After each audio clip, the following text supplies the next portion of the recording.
رحمت کونین صلی اللہ تعالی وسلم فرماتے احب العرب لثلاث، میرے محبوب نے فرمایا غلامو 3 وجہ سے عرب کے ساتھ پیار کرو۔ یا رسول اللہ صلی اللہ علیہ وسلم وہ 3 وجہ کون سی ہیں جس کی بنیاد پر عرب سے محبت کرنے کا ہمیں درس دیا جاتا ہے؟ آقا کریم صلی اللہ تعالی وسلم فرماتے ہیں لِأَنِّي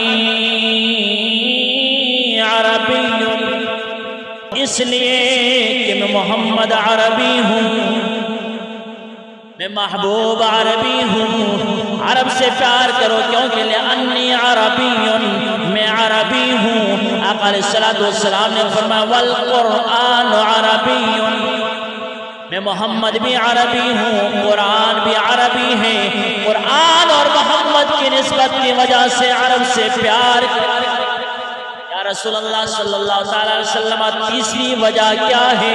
آقا علیہ السلام فرماتے ہیں وَكَلَامُ أَهْلِ الْجَنَّةِ عَرَبِيٌّ، فرمایا غلامو دنیا کی زندگی بسر ہو جائے گی، ملک الموت آئے گا تمہارے دروازے پہ، زندگی کے دروازے پہ دستک دے گا، زندگی ختم ہو جائے گی، موت طاری ہو جائے گی، روح کو قبض کر لیا جائے گا، وجود سے عدم دیا جائے گا، پھر تمہیں دفن کر دیا جائے گا، قبر و حشر کے منازل سے ہوں گے، جب میدان محشر میں اٹھو گے، حساب و کتاب دینے کے بعد جنتیوں کو جنت میں بھیجا جائے گا، جہنمیوں جہنم میں چلے جائیں گے۔